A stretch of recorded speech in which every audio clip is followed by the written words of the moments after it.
Boa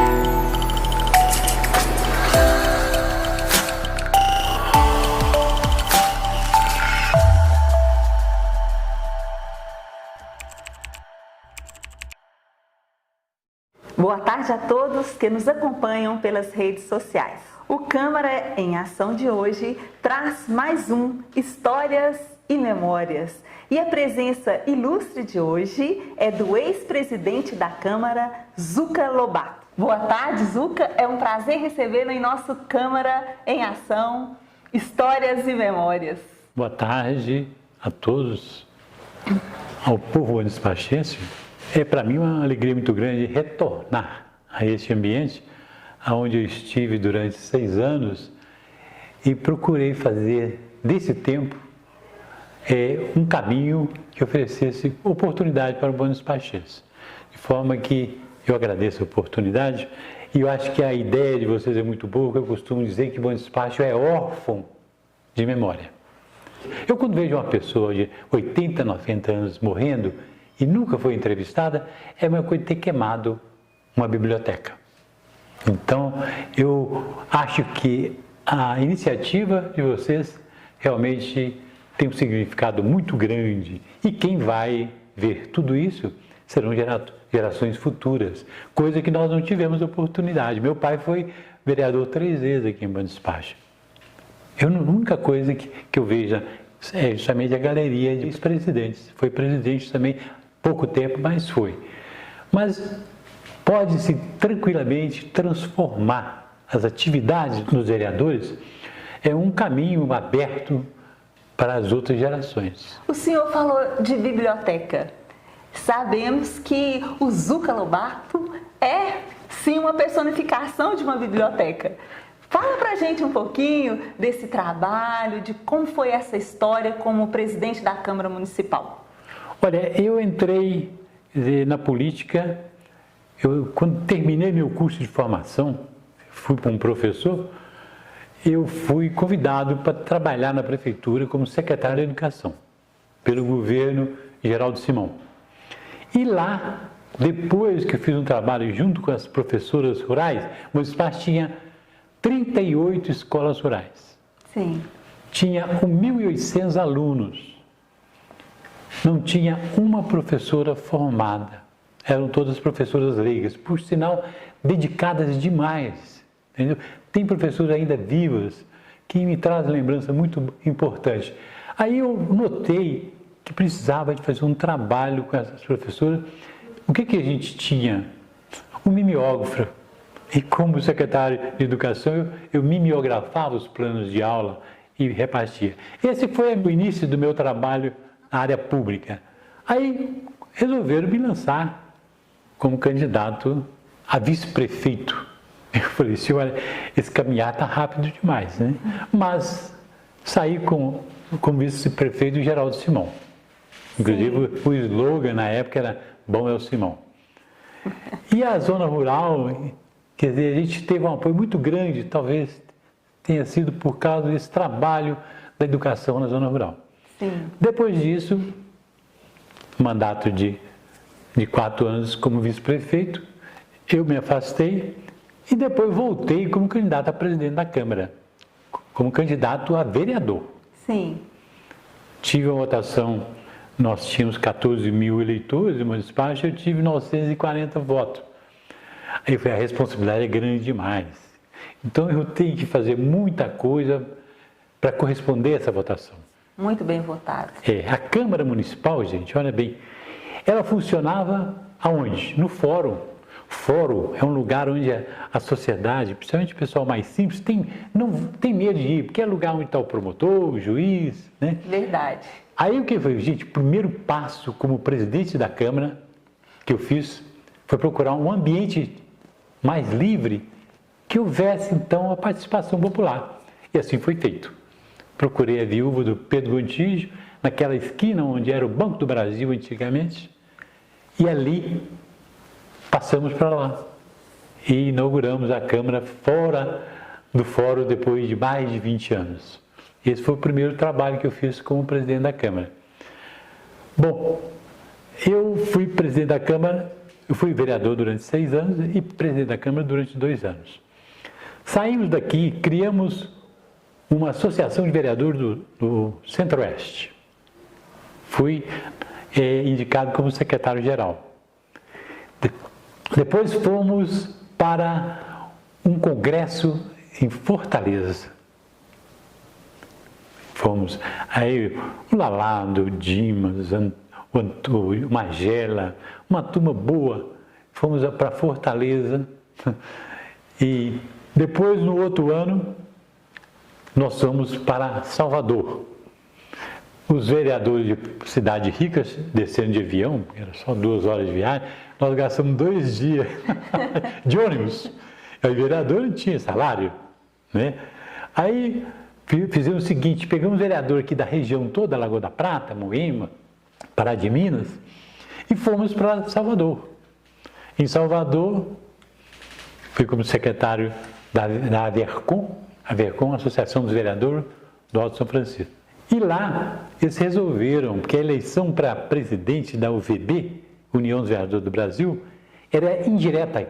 Quem votava praticamente era vereador de capital. Aí eu conversei com uma vereadora Jussara, de Porto Alegre, o Paulo Sila, de São Paulo, e resolvemos lançar uma chapa. Não era muita ousadia. Eu lembro que nós estávamos lá fazendo campanha, entendeu? Em pleno centro de comércio na Bahia, e o Antônio Carlos Magalhães apoiando a outra chapa. E eles chamando a nossa chapa de comunista. Antigamente, quando você era contrário a qualquer coisa, eles batiam o carimbo comunista. Coisa boba, né? Muitas vezes o cara nem sabe o que é comunismo. Aí o que aconteceu?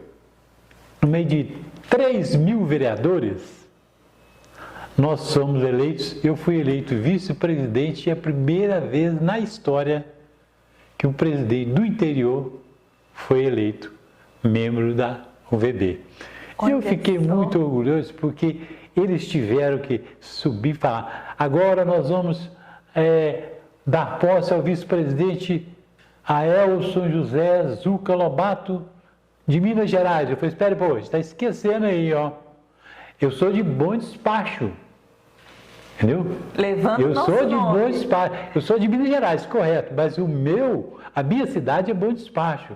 Aí o pessoal do interior que aplaudiu, porque a maioria era gente do interior. Sim. Tinha uns vereadores de capital, que era, tinha uma nota que já ganhavam. Nós, vereadores, não tínhamos salário nem nada. Então, eu voltei para Bom Despacho, conversei com os vereadores lá, eu me dei uma ideia do negócio da Tribuna Livre. Eu cheguei aqui e falei o seguinte, eu vou criar a Tribuna Livre aqui no Bom Despacho. Uns caras falaram, Zuca, mas para quê? Olha, a Tribuna Livre, nós já somos vereadores, nós já estamos representando o povo. Eu falei, poxa, mas tem gente que muitas vezes, por causa do trabalho e tal, não tem muito tempo, vamos fazer a Tribuna Livre. Até nós resolvemos isso, houve alguns obstáculos. Mas no final, a votação só teve um voto contra, e está aí a Tribuna Livre, que para mim, como vereador, é realmente meu grande orgulho como político, entendeu? Sinto uma satisfação enorme quando o evento fala assim, eu estive na Tribuna Livre, levei a uma questão lá do bairro e tal, falei, que coisa boa. Outro dia o evento falou que ia usar a Tribuna Livre, perguntou se eu queria vir aqui junto com ele. Falou assim, Zuca, você sabe que tem uma Tribuna Livre lá na Câmara? Eu falei assim, tem, né? Eu tenho. Aí eu tive que falar com ele, quem que era o responsável pela Tribuna Livre. E o pessoal passou, né, a fazer da Câmara usar, né? Um instrumento, né, isso, de reivindicações. De voz, né, do povo. Nossa, isso então para mim, para os meus filhos, é isso aí. Zuca, e para todos nós, saiba que eu fui até recentemente que fiquei sabendo que o senhor foi o autor da Tribuna Livre aqui, né, na Câmara, e eu pensei, não, tem tudo a ver com a pessoa do senhor Zuca, né? Que é aquela pessoa que tem uma visão mesmo de essa necessidade de representatividade, deixar as pessoas falarem. E foi muito, assim, pra gente até o motivo, fiquei muito alegre quando sabia que ia entrevistar o senhor, pensando justamente nesse momento aqui da tribuna, porque toda vez que a gente vê as pessoas participando ali, para quem trabalha, para quem está do lado de lá, para quem está do lado de cá, é muito bom saber que tem gente que enfrenta o microfone, né? E coloca seus problemas ali, isso é muito bacana. A tribuna livre, ela para mim é importante porque justamente você estende para a comunidade, entendeu?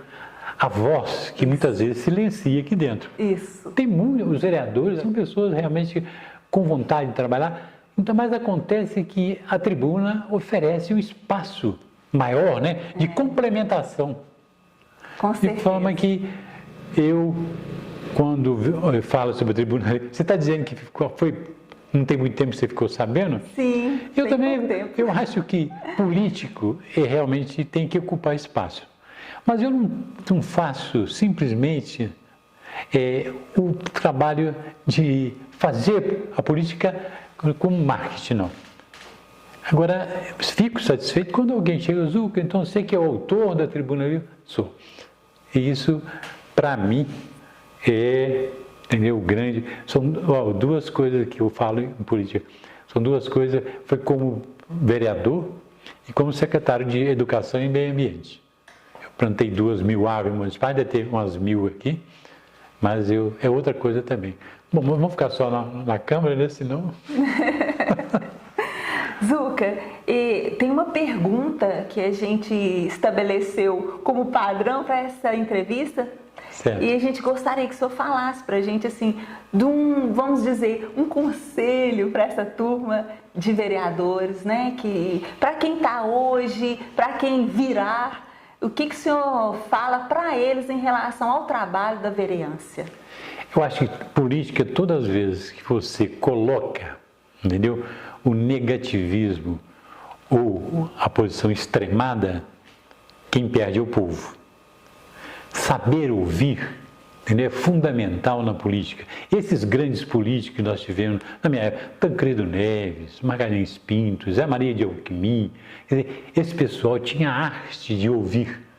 E é no ouvir que você tem a sensibilidade. Quando você quer dominar, quer dizer, o ambiente, quer dizer, a voz, tem pessoa que fica entusiasmada com a própria voz e esquece da voz do povo.